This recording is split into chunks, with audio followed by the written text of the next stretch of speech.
1942, war rages on both fronts. The United States fleet is still feeling the blow from Pearl Harbor just mere months before. The Navy looks to a solution to win more on the high seas. The Iowa class is born. The New Jersey was launched on the 7th of December, 1942. Only a year prior, most of the U.S. naval fleet was destroyed in Pearl Harbor. Now they are rebuilding and preparing to unleash one of the most powerful warships ever to sail the seas. But how did 60,000 tons of steel and weaponry move in warfare? And how did they aim and arm the massive guns? Today we will explore how the crew of the New Jersey turned this massive hulk of steel into one of the most deadly weapons of the 20th century. The ship was commissioned in May of 1943 by Mrs. Charles Edison, the New Jersey's governor's wife.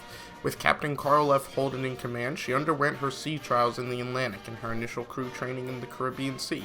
From there it was a quick passage through the Panama Canal and into the Pacific to begin her war service. Throughout her service, she would be decommissioned and reactivated a total of 8 times. In World War II, she served under the 5th Fleet with Admiral Spruance assisting in the attack on the Marshall Islands and taking down countless enemy fighter planes in the Marianas Turkey Shoot. She would also serve with the 3rd Fleet and Admiral Hazley. One interesting event during this time, the battleship, at the time a part of Task Force 38, happened to get caught in Typhoon Cobra, a cyclone that popped up in the Pacific without warning. Amazingly, the New Jersey suffered little damage in the storm, which would claim 3 destroyers. Skilled seamanship was credited in saving the USS New Jersey. At the end of the war, the New Jersey, snubbed of being the ship chosen to have the peace paper signed on, sat in Tokyo Bay along with other U.S. warships, as the papers were signed aboard the sister ship of the New Jersey, USS Missouri, standing by in case of a surprise last-ditch attack by Japanese forces. After the war, the New Jersey would go on to serve in Korea, Vietnam, and Lebanon, and would become the most decorated battleship in U.S. history.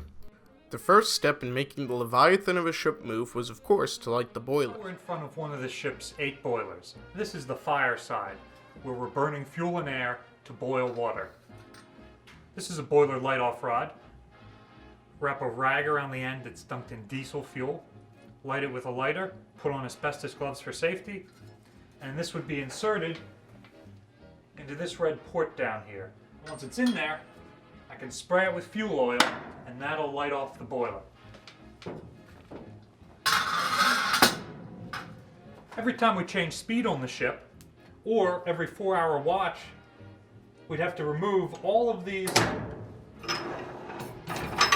burner barrels and clean them out or change the sizes. The nozzle on the end determines how much fuel is sprayed into the fire. More fuel, the ship goes faster. Less fuel, the ship is more economical. The Iowa-class battleship will hold about 2.5 million gallons of fuel. That's enough to go about 15,000 nautical miles at 15 knots. It takes 7 gallons of fuel to move this ship 1 foot. If we're going at full speed, 33 knots, it'll take 6.5 days to burn that fuel. The red lever is for controlling how much fuel is in your mixture, and this lever is for controlling air. If you have too much air in your mixture, the smoke coming out of your stack will be white and visible to the enemy. If you have too much fuel, the smoke coming out of your stack will be black and visible to the enemy. If you get it just right, you can get a clear haze that the enemy can't see. The phrase "make no smoke" rang in the ears of ship's firemen day and night. Smoke meant being spotted by the enemy. The crewman standing posted his boiler would have a periscope that would look up to the funnels that he could check to see if he was running his boiler efficiently and see if there was visible smoke coming from the ship's funnels. These boilers heat water 3 separate times. First, up here in the economizer behind me, this is a heat exchanger that uses the hot exhaust gases from the fire down below to preheat water going into the boiler. Down below us, the water is heated to boiling saturated steam, and then superheated a second time in the superheaters to superheated steam, or dry steam. When it leaves the boiler, it's 850 degrees and approximately 700 pounds of pressure. The job of a fireman was a hard one, standing in a place where the temperatures would easily peak 100 degrees on an average day. The only air conditioning, if one could really call it that, was a vent that from fans would suck in fresh air from the outside and blow it onto a crewman. As a side note, at the very bottom of the ship, you'd be 30 feet below the waterline. In the event of a disaster, there is an escape ladder, however, the chance of actual survival using this ladder was very slim for crew. New Jersey and her Iowa-class running mates were, of course, highly efficient ships, using their steam to its full potential.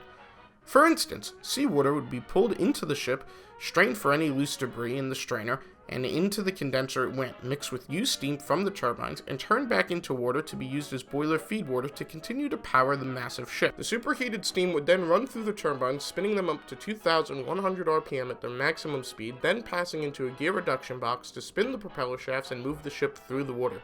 Even with her double expansion engine, the New Jersey maximizes efficiency, using the high pressure turbine initially, and then to squeeze the final bit of energy out of the steam, it would pass over into a low pressure turbine, and then finally back to the condenser. Back topsides, the navigation bridge was the main steering post for the Iowa-class battleships. From here, the crew on the bridge would have a lookout over the bow and the ship's massive 16-inch guns. The ship would be steered from inside an armored bunker of sorts, with armor plating 17.5 inches thick, the thickest armament on the ship. A helmsman would take orders to steer the ship, and speed orders would be given by way of an EOT or engine order telegraph. The input from the EOT would be relayed to the chief engineer at his post on the ship, who would then adjust the ship's speed by way of two wheels that would control the flow of steam into the turbine, thus changing the speed of the ship. A black wheel was for a head, and a red smaller wheel was for a stern. He would then set his EOT to correlate with the bridge's orders. The boiler crew also had an EOT gauge to see the ship's speed so they could adjust the air-fuel mixture for the fire, and make more or less steam as required for it. If need be, the telephones on the bridge could communicate with the engine room and the engineers to relay orders.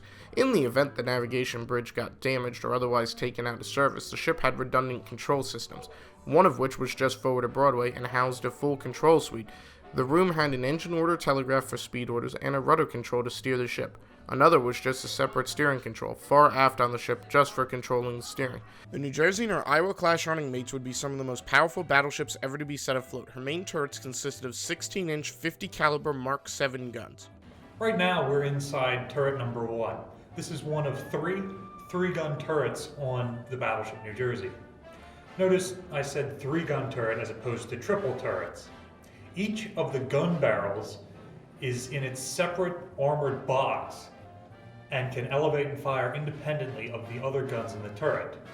This was the case on modern American battleships. It wasn't the case on older battleships, which did have triple turrets where all 3 barrels had to elevate and fire together. We're in the turret officer's booth. There would be approximately 30 people on this level of the gun turret. 3 or 4 in each of the gun pits and elevator cars in front of me, the rest in this space here. Beneath us is a 5-story tall rotating structure inside of an armored barbette that is still part of the turret. The gun house above deck is just the tip of the iceberg. In the total structure, there are 80 sailors required to fire the guns. They can fire 1 round per barrel every 30 seconds. The projectiles come in 2 different flavors. A 1,900-pound, 5-foot-tall, high-capacity round that explodes on contact, and a 2,700-pound, 6-foot-tall, armor-piercing round, which explodes after a time delay so it can punch through enemy ships' armor. Iowa-class battleships were designed to shoot it out with enemy battleships. They were designed with high speed to run these ships down, and then with large, long-range guns to engage them. During World War II, on a couple of different occasions, admirals like Spruance and Halsey tried to get the Battleship New Jersey within gunnery range of enemy capital ships, but it never happened. The speed of these ships, though, made them versatile. So, during the Korean War, the Vietnam War, and again in the Lebanese Civil War, the Battleship New Jersey was brought back into service. Her high speed allowed her to quickly transit to a combat zone, and her long-range guns were able to fire on enemy shore positions. During these wars in particular, communist jet fighters were able to shoot down our own bombers going in to engage the target. You can't shoot down a 16-inch shell though, so by sending a battleship you were able to save lives and still destroy the target accurately. Each shot is fired with 660 pounds of powder and can travel 23 miles. It's in the air for 88 seconds, and computers like this Mark III right here account for the time of flight and for the Earth rotating and moving the target beneath our projectile while it's in the air. This is called the Coriolis effect. This is a 1930s electromechanical analog computer. And into it, you're plotting your fire control solution. If you put perfect information in, it gives you a perfect solution out. Some of the information we put in is perfect. The ship's own speed is fed in automatically from the pit sword 7 decks below us. Other information is a guess, such as the enemy vessel's speed. We don't know how fast that's going, so we have to plug in what we think, fire, and see what the result is. This little Mark III here is the redundant system. There's a larger Mark VIII fire control computer, which is 4 decks below where we are right now, inside the armored citadel of the ship. If that is knocked out, redundant control can be passed to the turret here locally. The turrets have no climate control. They are some of the most heavily armored parts of the ship, with the face being 17 inches thick on top of an 1.5 inch backer with concrete in between. The back of the turret is 12 inches thick, the sides are 9 inches thick, and the roof is 7 inches thick. However, there's no insulation, so in the summer it gets really hot in here, and in the winter it gets fairly cold. When the guns are fired, I've been told it sounds like a shotgun going off, because there's so much armor plate here, you can't hear the 660-pound powder charge exploding out of the barrel. The barrels for the guns are 68 feet long and weigh 120 tons. We're in forward plot, 4 decks below the main deck and inside of the armored citadel. This is where we aim the 16-inch guns from. The fire control solution comes from the Mark VIII rangekeeper next to me. It's an electromechanical analog computer. It feeds its solution up to the turret so it can aim at the right target, and into the gyroscope here. These are your triggers for firing the 16-inch guns. The first trigger here is a salvo fire alarm that warns the rest of the ship that the guns are going to be fired. You might want to clear the main decks. This trigger you would hold and push if you wanted to fire the guns while taking input from the gyroscope. This is to prevent the ships rocking and rolling from throwing off the solution from the fire control computer. A foot off target at this end means miles off target 23 miles from here. So if you hold that trigger down, it'll wait until the ship comes back to 0 before the guns fire and the ship continues its roll. This trigger right here is to bypass this entirely and just fire the guns immediately. The typewriter behind me is attached to a radar on top of the gun turret. It's measuring the velocity of the shells as they leave the gun. In the 1980s, we were still using 1940s era gunpowder. We were worried that if there was something wrong with the powder, the shells wouldn't leave the guns at the right velocity, so they wouldn't travel the total distance to the target. Because we were often doing shore bombardment, our troops could be in between the ship and enemy troops, so we didn't want shots to fall short. For a full 23-mile shoot, it would take 88 seconds for the shell to get there. So there's time to radio those sailors if our radar tells us the shells are traveling less than 2,700 feet per second. During the 1980s and her reactivation under Ronald Reagan, the ship received a number of new and advanced weapon systems. The room we're in right now is the Combat Engagement Center. Prior to the 1980s, this was the Admiral's quarters, but when they upgraded the ship during the 1980s to include the more modern missiles, the Tomahawks and the Harpoons, they pretty much kicked out the Admiral and moved in all the computer equipment in here. At that time, the Admiral usually liked to stay aboard an aircraft carrier. But later on there was an Admiral Reason, who wanted to stay aboard a battleship. So the crew actually knocked down some of the senior officers' staterooms and built him a new Admiral's cabin so he could stay aboard. This room is mainly used for the radar and to launch electronic countermeasures, the Harpoons and the Tomahawks. The person in charge of this space was a tactical action officer. He would be able to monitor everything that was going on in the room. He had a status update board that would tell him all the ships that were available in the battle group and all the armament available on each ship. The Navy actually did a study and determined that blue lighting was more calming to the sailors during combat operations, so they actually installed blue lighting so you can switch it from white lights to blue lights. They found that it was more calming to the sailors, and also that it reduced the amount of glare on the computer screens. So if they had to sit for long hours looking at the screens, they wouldn't have as much strain on their eyes. For the electronic countermeasures, if there was an incoming missile, the first thing we would do is shoot off chaff. It's like little pieces of aluminum foil. It would shoot out far away from the ship to try and get the missile to go after that instead of us. If that didn't work, we would shoot off the Sea Whiz. It's like an automatic machine gun with a radar on the top. You could just flip the switch and the radar would come on, track the incoming missile, and then the machine gun would shoot out spurts of gunfire until it took out the incoming missile.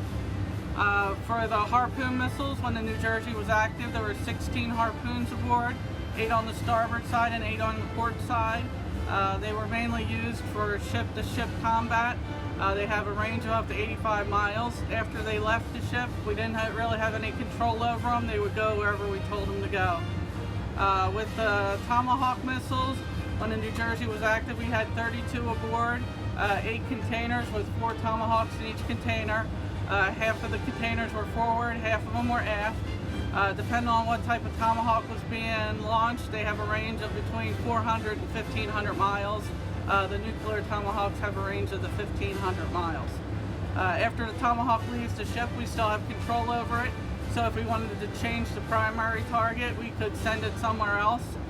We could also add on an additional target. We could have it fly over an airfield.